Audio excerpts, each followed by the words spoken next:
Good afternoon. Great to be here. A big thank you to Jamie for the invitation to join you here at your conference. I understand it's been going on for a few decades now, so congratulations. It's excellent to see this kind of attendance here at your event. I'm really looking forward to sharing my thoughts with you about the vital need for agriculture to speak up, for farmers to speak up, for many voices to advocate with one message. My goal is that after you've heard about the need for advocacy, you'll be interested in being one of these many voices, and you'll begin to share your story to help build public trust for our agriculture industry. Or perhaps you've already begun advocating, and my presentation will spur on even more engagement on your part. So what is advocacy anyway? Well, it's a term that's used to describe how people involved in agriculture can advocate for farmers and the industry. It's about speaking up. It's about sharing our stories and our personal experiences to dispel misconceptions and myths about our industry. And we know there's plenty of those. In doing this, we acknowledge the challenges in agriculture, and we're transparent in our explanations. But we focus on the positive side of the industry and acknowledge that we aren't perfect, and that we can and will strive to do better. We need to wear our passion on our sleeve and look for ways to share it with the world. In sharing our stories, we need to always remember to be respectful of others' opinions, and then look for common ground on values and interests to be able to build lines of communication rather than drawing lines in the sand. So let's begin with why we need to advocate. Well, there's been some pressure on agriculture for 20 years or more. Things like questions about biotechnology and livestock production, the influence of what some term as big ag, and that farmers aren't in charge of their own decisions, and the impact of agriculture on the environment. Agriculture has seen this pressure mount to unprecedented levels, with constant attacks on our production methods, whether that's the seed varieties we use, with questions about GMO products, or mistrust of how we treat our livestock. We also hear concerns about the carbon footprint of agriculture, how we're warming the world, how we're responsible for climate change. We also hear complaints about our impact on water supplies, whether that's with respect to criticism of irrigation practices or contamination from runoff of crop inputs or livestock waste. On top of all of this, consumers are asking questions about food safety and nutrition and labeling. And of course, we have misleading advertising, like the non-GMO project, that labels all kinds of foods that don't even have a GMO option, let alone label things that are non-GMO, like water and salt. And fast food companies and grocery stores using misleading marketing ploys to convince consumers of the benefits of their menu choices, like A&W's hormone-free burgers, when we all know that all food has hormones in it. It's clear we need to advocate when we look at what's happened in the energy sector. We can learn from their experience where they didn't respond quickly enough to public pressure about the impact on the environment of fossil fuels, a campaign against this vital sector of our economy launched by environmental activists and even foreign interests.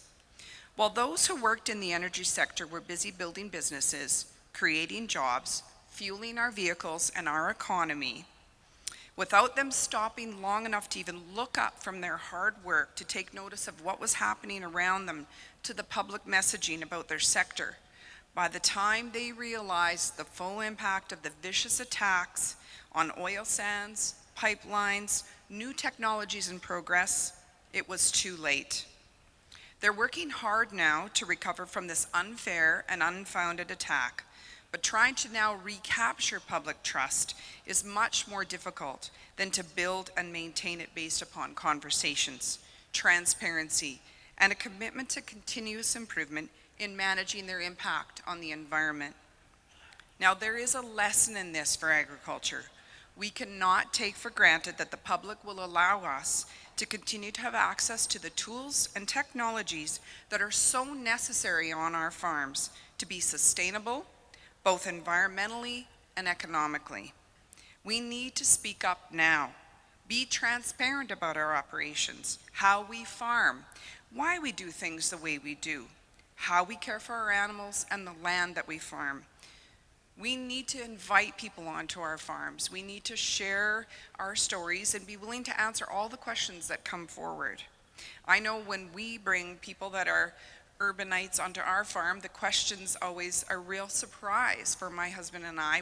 We can't believe some of the questions we get, but there's no bad question, as we know, so we need to be able to answer all of those questions as honestly as possible. As we've gotten further from the farm, understanding and trust in what we do has definitely waned. At a time when food has never been more plentiful, safe, affordable, and nutritious in Canada, and in a country like Canada that has some of the most rigorous regulation in the world assuring food safety, never have Canadians been more curious about their food, anxious about food safety, and questioning their food choices. Canadians worry about the environmental impact of their food choices. They wonder about farming because they have no connection or understanding, and they're confused about what the right decisions are when they go to the grocery store. This puts agriculture at risk because an uninformed public creates pressure on farming production practices. Governments then respond to public pressure, sometimes reacting, in fact overreacting, and oftentimes taking a non-science-based decision which could then threaten us with the loss of important modern tools like animal health products, crop varieties, pesticide treatments, or fertilizers. You know, I was the Deputy Minister of Agriculture in Saskatchewan for 9 years, and what I would always remind the industry of is make sure we take care of ourselves in the industry and we do the right thing, and we're always looking to improve, because if we don't, the government will be forced by public pressure and by its own need to have oversight to then regulate. And I used to always say as a Deputy Minister, once you invite me into your house, I will never leave. So you just need to remember that about regulation, that we don't want to have the public gain all of this momentum and then have us be overregulated, because it will never leave. We have to think about what's happening in Europe with regulation. It's kind of antique agriculture over there because the government has overreacted in a non-science-based way. So similar to how the energy sector had the public questioning safety and environmental impact of their operations, agriculture is feeling the scrutiny of the public's curiosity and questions. The difference for agriculture is that we are paying attention. We're focused on earning and building public trust.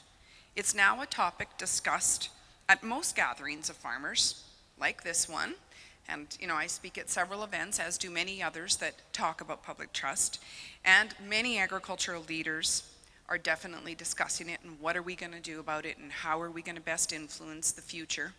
And of course, if I think about our farm kitchen table, I know that we talk about it all the time.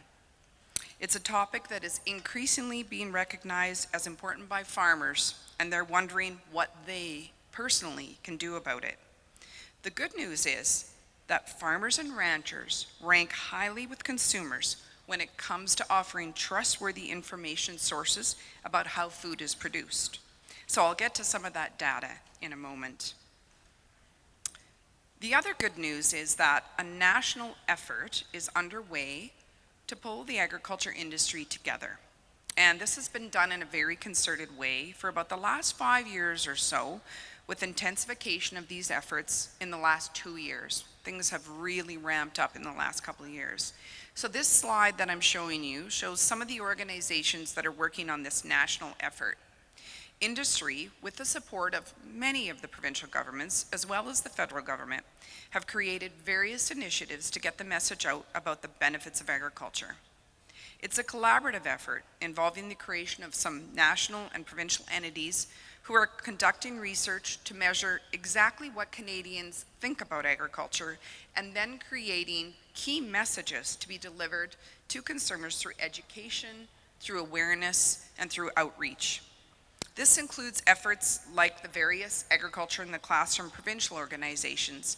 In Alberta, yours is called Ag for Life, and they do a great job. Now, these education efforts for children and youth are key As we know, there's little connection to farming for most Canadians now, and it's vital that we reach people when they're young and then therefore more open-minded about learning more. Agriculture in the classroom targets students as well as teachers, which is also an important target group, and then uses curriculum-linked agriculture education to reach this key target group. Also included in this list of what we call amplifier groups.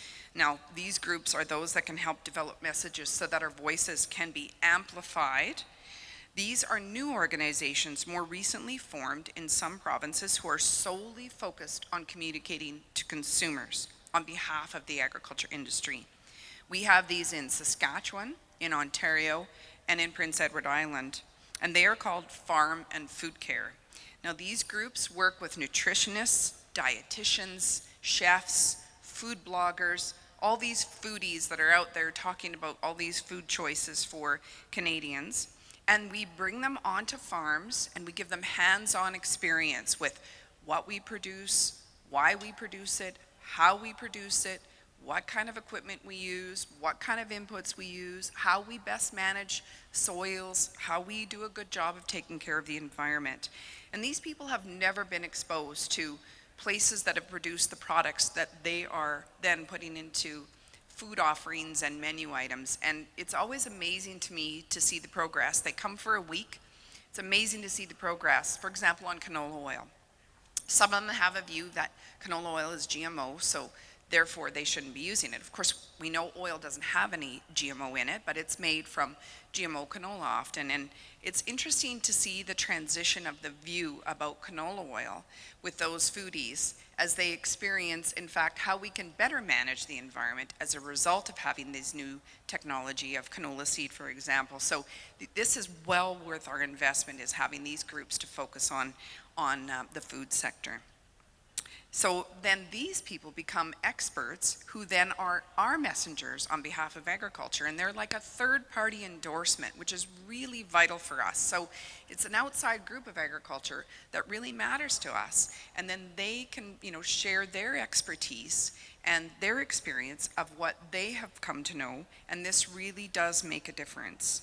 And it helps to get our message out about how sustainable our practices are and how safe and nutritious the food is that we grow on Canadian farms. I will also mention that most provincial commissions, all of the checkoff groups that you have here in Alberta, that we have in Saskatchewan, where I farm, a lot of these commissions are also involved in this public trust amplifying effort as well. And so many of you will be paying checkoffs to the various cereal and oilseed and pulse organizations. And it's fair to say, I think all of them will be involved in some way in supporting the work of these amplifier groups, or in fact, they will be an amplifier group themselves, depending on what they're involved in. Coordination and collaboration has greatly improved, which means one message is now being more effectively delivered by many voices. Now, what I will say here is, if you're not prepared to advocate personally yourself, you can think about promoting, participating, and in fact providing funding to those amplifiers who then support advocates. And if you have no time, you always have money, so please think about that.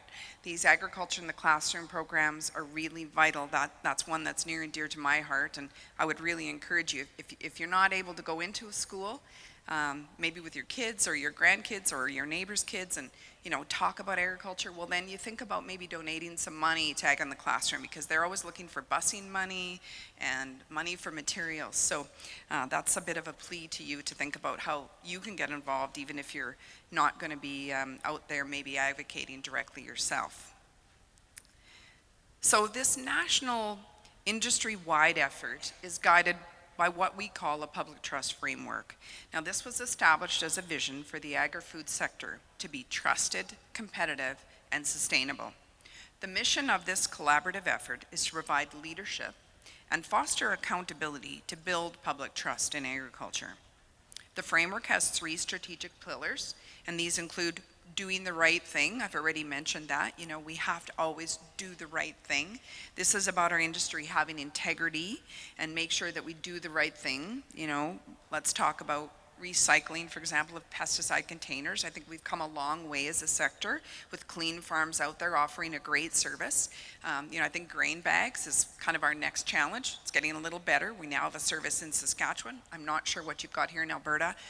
We've got to do the right thing because this is exactly what the public is watching. And it's really important that we think about always adopting best practices. And we also have to kind of be willing to call each other on it too. I've got some family members who were not doing the right thing. And in fact, when I was the deputy minister, I happened to be their regulator. So I kind of reminded them about what the right thing to do was, and suddenly he was doing the right thing. So not everybody has the power of being a regulator, but I think we need to be able to call ourselves in the industry on making sure we do the right thing. That's really important. The second pillar is effective assurance. So this is a real focus here on our regulatory system. I talked about the rigorous regulatory system that we have here in Canada, second to none.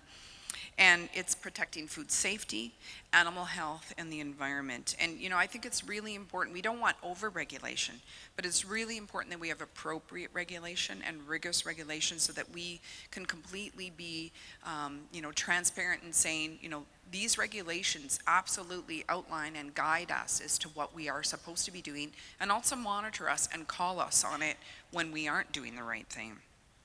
And then the third strategic pillar is awareness and engagement. So this is about partnering to build awareness about modern agriculture. This sounds simple, but until a real focus was put onto public trust by way of this national effort led by provincial governments and industry, there wasn't a lot of this discussion of this common goal or single message. So this is about empowering our industry stakeholders, empowering farm organizations and ag companies and food companies and farmers to connect with consumers and youth. So this will be how we build confidence in our regulations, and this engagement will help us gauge where we're at and how we've been able to inform and influence the public perception of agriculture. In addition to a commitment to collaboration across the entire ag value chain, all of this is built upon guiding principles of transparency, continuous improvement, as well as evidence-based. So this example I'm showing you is the Saskatchewan Ministry of Agriculture's committed approach to public trust. Now, Saskatchewan has the most mature and most robust approach because we started there first, and I'm proud to say, when I was the DM, we had a lot of great people working on this, and it makes sense that Saskatchewan had to lead the charge in that because we do have over 40% of Canada's farmland, and we are, either the first or second largest exporter in the country, and so if we can't get it right, boy, we're in really big trouble. So we decided that we really needed to invest here. But I will say that a lot of provinces have done a lot of work and really have tried to frame up their work within this public trust framework that nationally we had a big conference where everybody agreed these were the fundamental important things and pillars to focus on. So this new organization, the Canadian Centre for Food Integrity, was sort of born out of this national effort to focus on public trust. There was no organization that was actually gathering any research or data. We were guessing kind of what the public was thinking about agriculture. So, all of us decided we needed to invest in this organization. And so the Canadian Centre for Food Integrity does conduct research on public trust for agriculture. The data provides us with the evidence we need to determine then how to best approach the key issues so that we better understand where Canadians' concerns are, and then we can really target and focus our efforts and best communicate as an industry. So I'm going to share some of the key results with you, and I hope that you're going to find them interesting. So this is actually a pretty encouraging result, this one.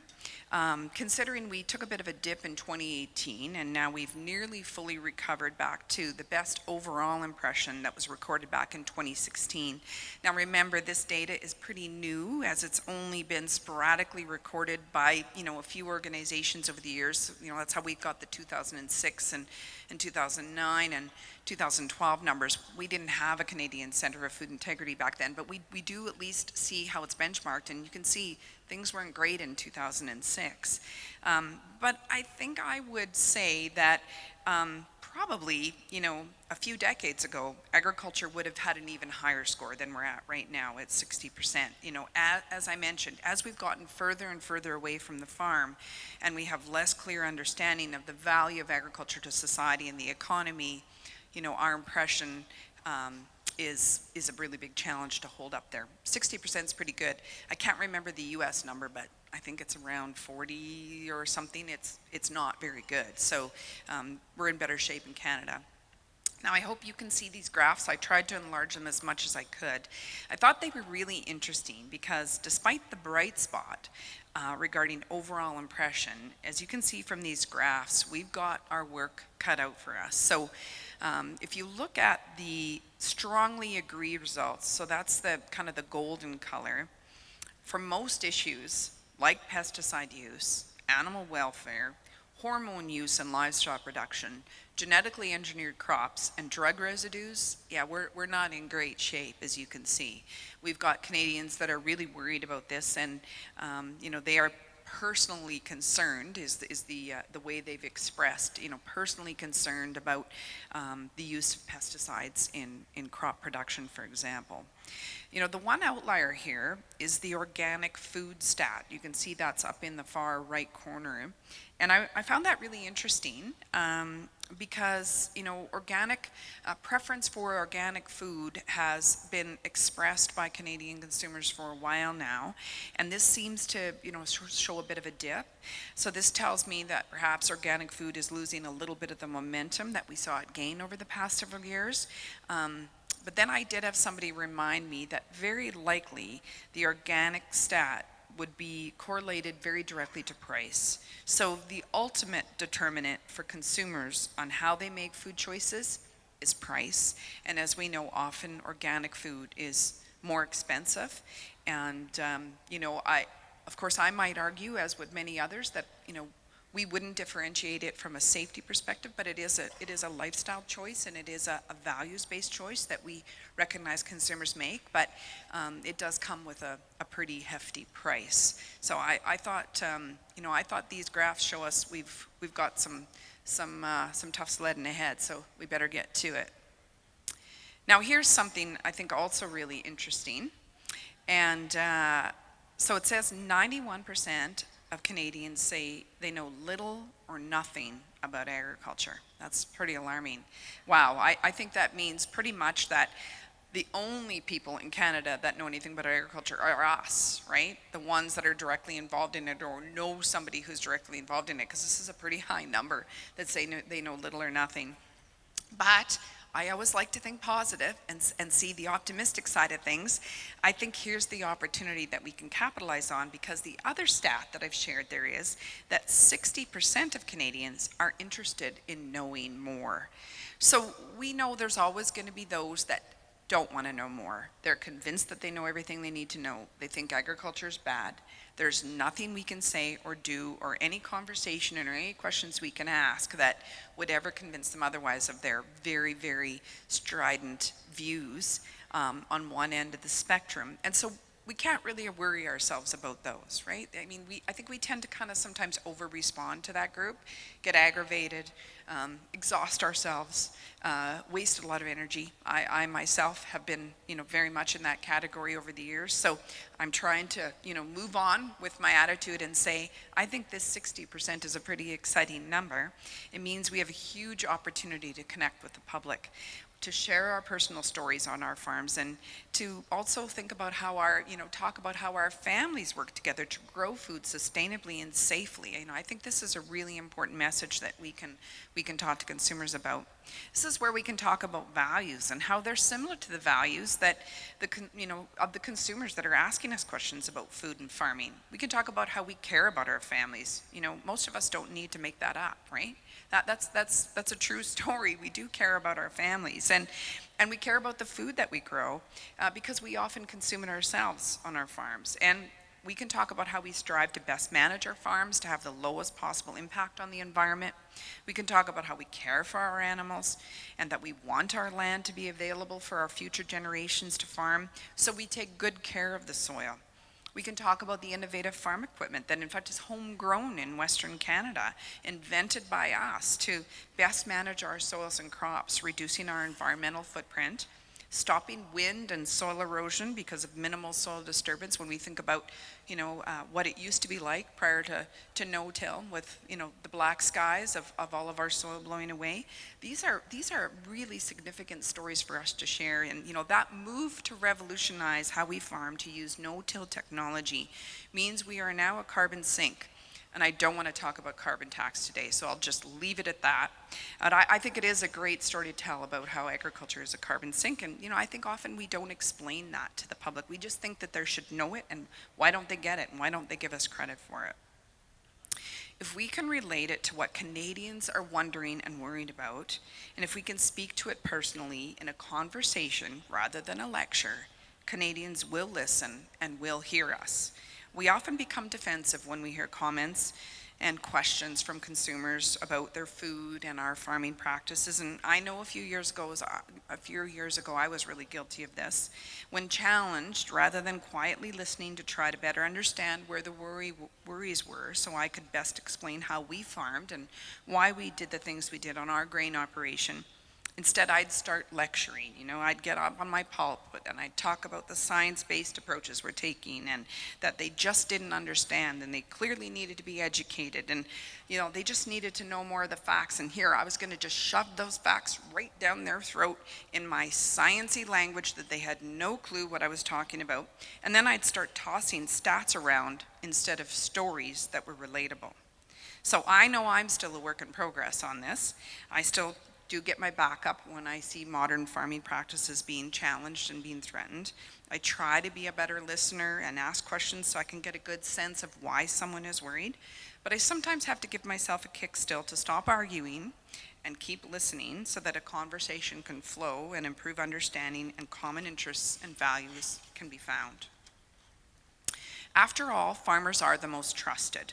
I mentioned earlier in my presentation that farmers and ranchers rank high with consumers about trustworthy information about how food is produced. And you can see this is pretty amazing statistics. It's up to farmers in partnership with each and every participant along the ag value chain to share information about how we use technology and modern farm practices to sustainably produce safe, nutritious, affordable food for Canadians and many others around the world. At a time when the public is inundated with many conflicting and uninformed voices that lack science-based explanations, those within the ag community must do a better job of sharing our stories and showing our values so that people understand and appreciate how their food is grown or raised. Farmers and ranchers, we need to leverage the trust that Canadians have in us. After all, we are the most informed and the most knowledgeable, so we need to join together with a single message. We need to listen and we need to ask consumers, why do they think the things they do? Why do they feel the way they do about some of our farming practices, and where do they get their information from? So, this is where consumers turn to, you'll see from this data, for different sources for different questions. Farmers rank high in every category, and they're the highest in 2 categories. So again, there's no one better than us to regularly connect with the public. And really it makes sense that no one should care more than farmers about reaching the public with an effective message, because we are the ones that have the most at stake in this. The risk is too great for us to just idly stand by and think, well, somebody should do something about that. I think that's often what we think, somebody should be doing something about that. Sometimes we need to, have a look in the mirror ourselves. So look at the top sources of information about food. Besides the top-ranked sources of websites, which is there, direct communication from friends and family are the second and third most important source. So those conversations that we have with friends and family are something that we as farmers can do pretty easily. It doesn't mean we have to have all the answers. I think sometimes we think we have to know all the answers before we can even begin talking. Don't feel as if you're answering for the entire industry. Think about what your story is about your farm and how you'd like to share the why, the what, and the how of farming practices. Be authentic. Just tell your story. Don't tell anybody else's story. That's not going to, come across well, and you won't know the information about somebody else's story. So just tell yours. And start with some easy people. Practice your message, practice your delivery, practice your tone. Friends and family usually are pretty forgiving, and they're a great test ground for us. Even if they may not agree with everything we have to say, they're going to be pretty kind to us as we sort of test out kind of this new uncomfortable thing we're going to start doing. And you will get more comfortable the more you try to get your message out, the more you advocate. You'll gain confidence, you'll fine-tune your message, and you'll be able to further elaborate on your story. And then you can think about expanding your reach, being comfortable to talk to people in various scenarios, bigger groups of people, getting up on a podium and talking to people at an event. I mean, even social media, these are great vehicles to be able to get our message out. But these broader conversations and social media connections aren't for everyone, so I will say pace yourself, push yourself, you will improve, and as I mentioned, if you feel that you can't do any of those things, make sure you support those who are doing it, whether it's Ag in the Classroom or maybe Farm and Food Care or some of the groups that are out there advocating. So if you are going to advocate, what are the kind of messages that resonate with the public? Well, you'll see that some of the messaging here provided by the Canadian Centre for Food Integrity is based on the data that they collected in their research. So for GMOs, for example, if we can speak to how they reduce our greenhouse gas emissions and help to fight climate change, and how this allows farmers to use, in fact, less pesticides, your message will be more effective and have more impact to begin to shift people's opinions. So in other words, it doesn't really work very well when we say we make more money when we use GMOs. That's not going to be something that the public is very interested in. So then on antibiotic use, messages about making food more affordable and assuring food safety will be the best to resonate. And then for pesticides, the best message is then again about food safety. We can talk about how pesticides decrease exposure to food being contaminated by harmful bacteria. And of course, messages about how pesticides help to fight climate change are always going to be effective. Modern farming, allowing us the freedom to operate using all the available tools and technologies, is what should drive us as farmers to be motivated to speak more actively with the public about agriculture. When it comes to livestock production, if we can speak to how animal welfare is highly regulated and how farmers care about our animals, this will be what the public needs to hear. So, now that you've sort of seen what some of the messages are, I wanted to show you an example of, in fact, what the canola industry has done. So this is an article in the Canola Digest. That's the publication that most of us get if we're canola producers. It's from the canola value chain, and so for Western Canada. And so this is an article in the Canola Digest, and it's really basically a virtual tour of these farmers' farms, providing information that customers would be interested in. So I really congratulate the canola sector for being proactive in their work to get the message out. And there are other industry associations doing something similar. I thought this one just was really a great explanation. And one of the quotes that really stood out for me in this article was from a young farmer from Outlook, Saskatchewan, Anthony Eliason, who says, "We're not going to do something dangerous that impacts that quality because we also eat the stuff that we grow." I thought that was a really compelling quote. This is a great example of advocacy, consistent messaging about how we grow safe food and we care it safe because we care about our families. Now, that's a message that everyone can relate to. So now that you're seriously consider stepping into being an advocate, you need to know that you're not alone. There's all kinds of resources to assist you in preparing yourself and helping you to develop your story and get more comfortable. So I've listed a few resources on this slide. There's so many, but the challenge is when you search the internet, sometimes if you search safe food or you search public trust, you're obviously going to get kind of the anti-ag websites that are going to pop up. So these are a really good start for you to think about. And I haven't included in this list your commissions, but as I mentioned, or your, your checkoff organizations, some of them may even provide speaker training and support materials for your advocacy. So be sure to reach out to them to ask them for help if you need it. I know in Saskatchewan we do have some organizations that are doing that, and again, because I'm a little bit more familiar with Canola, because my husband's on that commission, Canola does a Learn to Lead training program. So they bring in farmers, and for a 2-day intensive session, they learn about leadership skills, they learn about public speaking, they learn about messaging, and Canola provides that support to those farmers to get more engaged in advocacy. So, think about that, because to some degree they're really involved in the collaborative industry effort for one message with many voices. You'll see the last resource here that I've mentioned is actually Alberta Agriculture. And so they've got programming that's available in this public trust arena. This funding is actually part of the federal provincial funding envelope called the Canadian Agricultural Partnership. So I'm not familiar with exactly the programming that's available here in Alberta, but I do know that they do have it. I kind of checked their website, and there's 2 or 3 programs that are available there for public trust. And so check it out, because I think probably there may be some speaker training programs available for those of you who are really motivated to become active advocates. We've had programming available for several years now in Saskatchewan in this area of public trust and agriculture awareness, agriculture education, leadership, spokesmanship. It's really, I think, helped to develop several strong voices of advocacy in Saskatchewan, many of them active now in social media circles, and some of you may have heard of things like High Heels and Canola Fields. That's Leslie Kelly. She's pretty active on Twitter and on Instagram. View from the Ranch Porch, that's Adrienne Ivy. She talks a lot about beef production.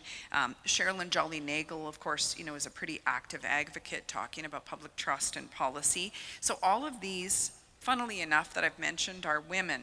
And so, I do want to say to the women in the audience that I would note that, in fact, we have a particular advantage in one way to be advocates, because we're oftentimes moms, and we're oftentimes really awesome cooks, right? I think probably we can all say that.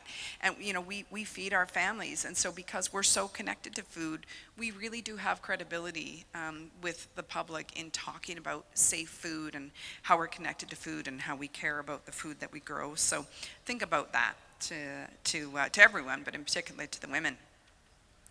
So I hope you'll be somebody who does something, and that you'll be an advocate. It's vital for your future, for our industry, for our economy, and there's just far too much at risk to not advocate, and it's within your power to do something about it. So there's no better day than today, right now, to think about how you're going to build these skills, hone your message, and get out there to advocate. And as I mentioned, not to beat a dead horse, but if you're not up to it, if you don't think you can share your story, I'm convinced you can, but if you just can't see your way clear to that, then think about how you can work with those amplifier groups and the advocates that are out there. That's also a form of advocacy on your part, because indirectly you're helping to get out our message of many voices, with our message of why we deserve public trust. So, thank you very much for the opportunity to be here today. I know we've got time for questions, so over to you. Thanks very much, everyone. Thanks very much, Alanna. Alanna Koch has been a major force in Canadian agriculture for many years. We've intersected many places and many times over the years. The name much better known in Saskatchewan because she served for a long time as Deputy Minister of Agriculture, and also served as Deputy Minister to Premier Brad Wall. So highly connected, and you see Alanna everywhere. Questions for Alanna? I've got a few, but I don't want to monopolize this. Questions on public trust. I have trouble saying advocacy. Agvocacy. Yes, rather than advocacy. Any questions for Alanna? I'm supposed to wait an uncomfortably long time to try to drag questions out of the audience before I start with questions of my own. Here we go. I just had a question. I used to serve on the board of Farming Smarter, and I know one recurring issue every year is the issue of funding for applied research. And it seems like governments are backing out more and more from that. I'd just like your comments on how we can expect to move forward as an industry if we cannot do the research and get the results into the hands of our farmers that can turn around and use it. Man, I feel like I'm the Deputy Minister of Agriculture up here defending governments.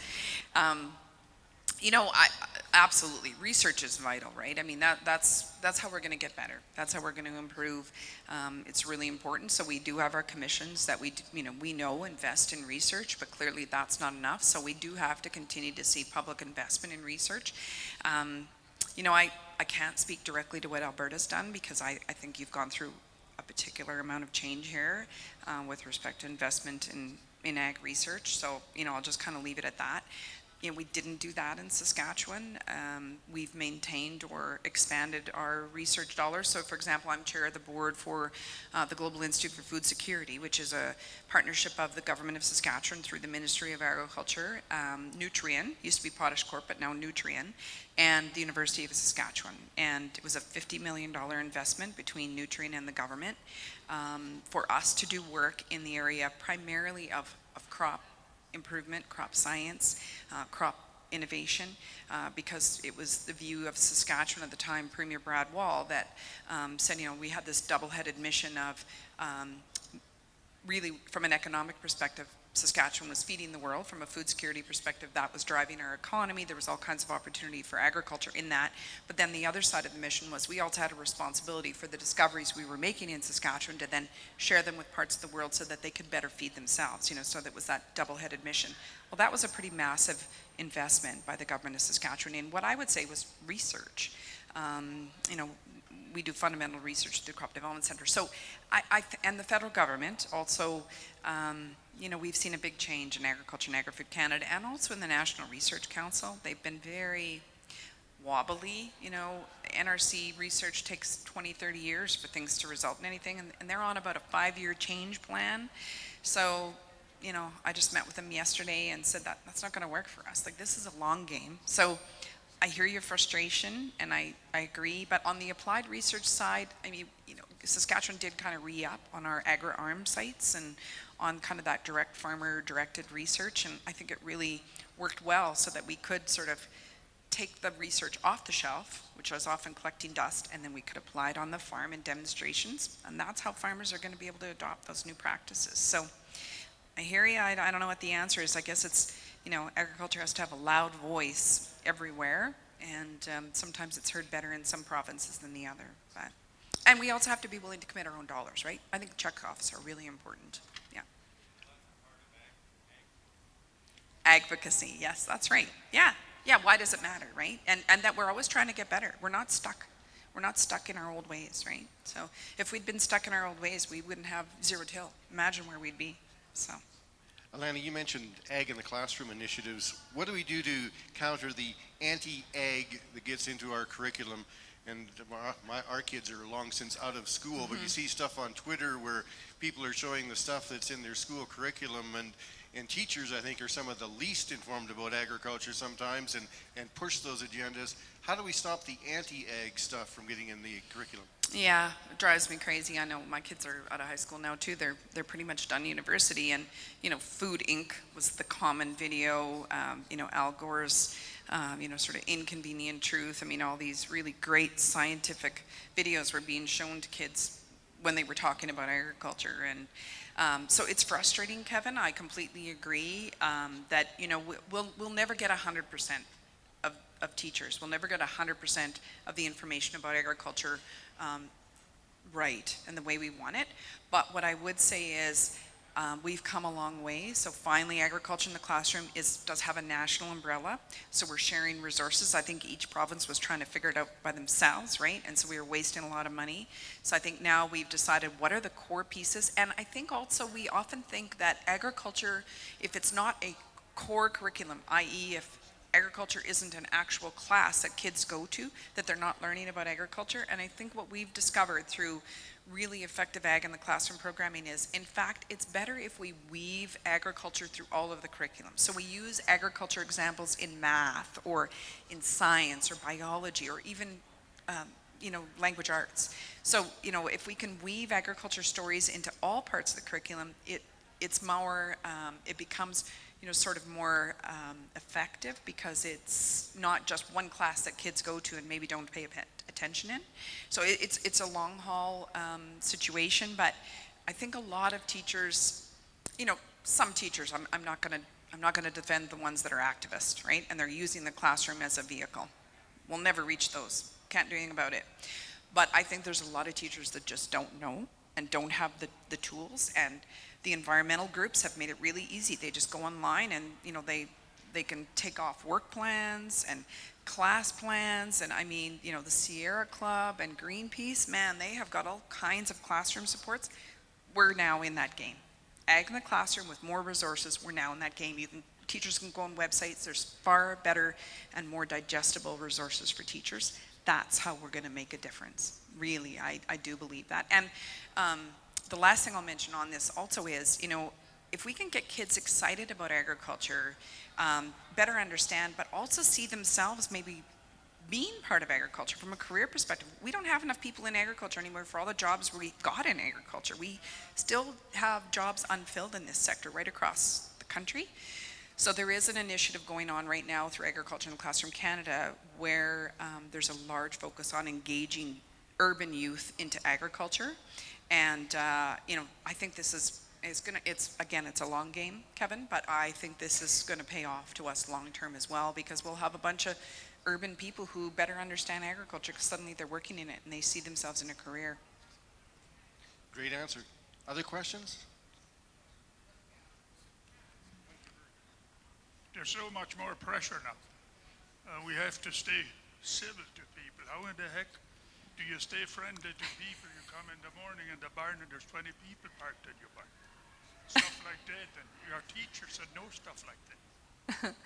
Yeah, staying civil. It's a bit of a challenge. I hear what you're saying. It's frustrating. We've got the pressure of running our operations. I mean, we all know what kind of harvest we just went through, and we're just trying to get the crop off. We're just trying to make some money, and then we have, we sort of feel like the weight of the world is on our shoulders because the public is kind of attacking us, and we just want to, sort of bang our head against the wall some days and say, why don't they get it? We're working our butts off here, trying to make a living, trying to feed them, and why don't they understand? But I think we just have to double down on asking questions, being respectful. Don't get mad, and if you're mad, it's kind of like sometimes we tell our kids have a time out, take a time out, right? That's what I do. I sometimes have to walk away from the conversation because I'm so angry.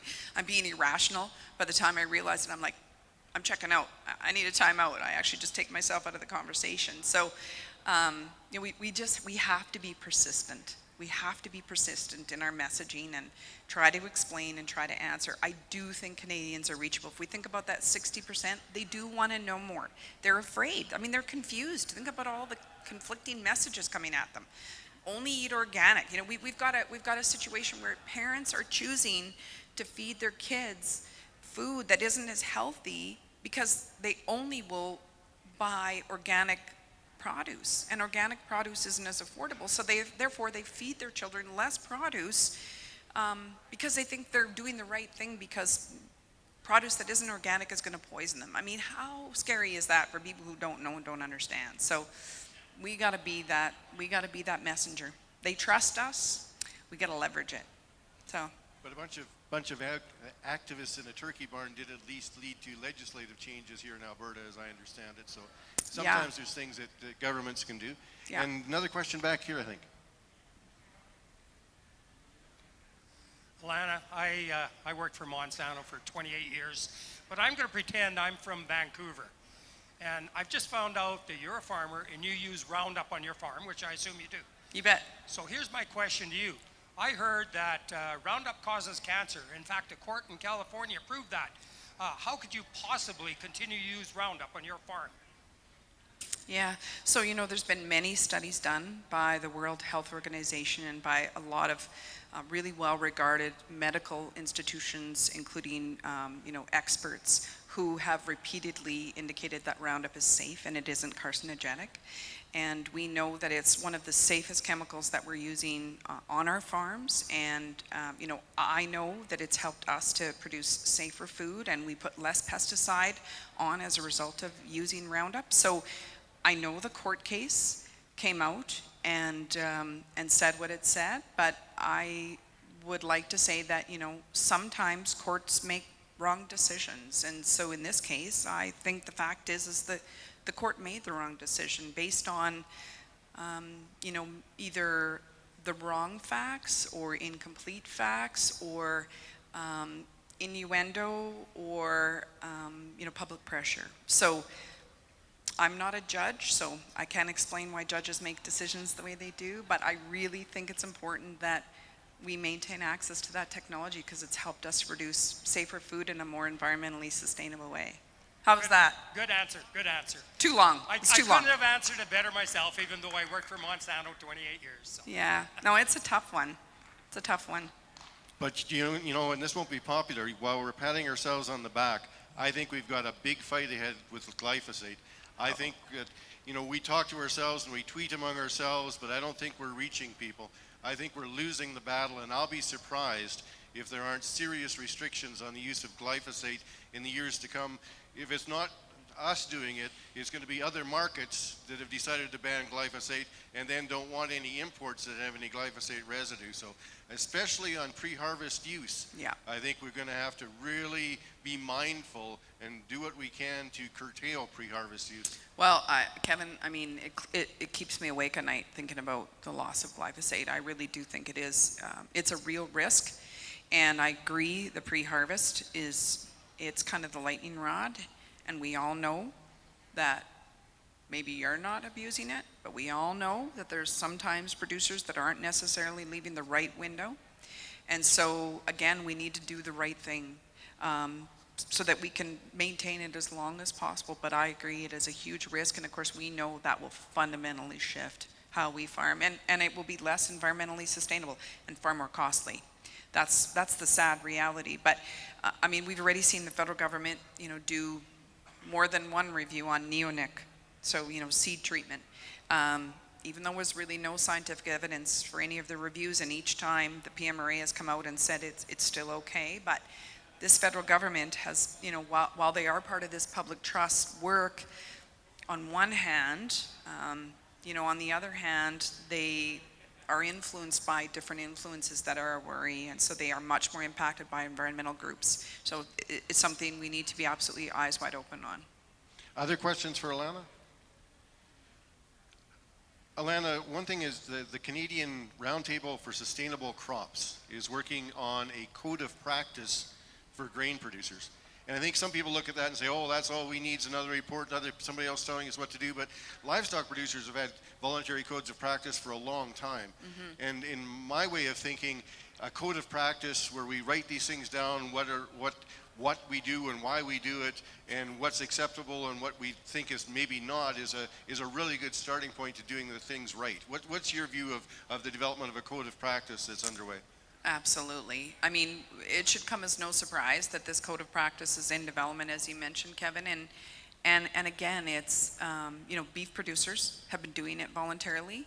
You know, it's kind of back to the thing I mentioned, which is, you know, if we don't get it right ourselves, if we don't do the right thing, if we don't decide the records we need to keep, the kind of, you know, traceability questions that we're going to be asked. We already know, you know, I know we sell to Viterra and Richardson. They are already asking us some of those questions about what seed treatment we've used and you know, any pre-harvest application, all of the pesticide application. We're keeping the records anyway, so why not take a standard approach? And if we don't, well, then the government's going to come in and regulate codes of practice, which will be far more onerous. We all know government always screws it up. I know that. I was in government. You know, we never get it right because we're not the industry as much as we try to get it right. So industry should get it right.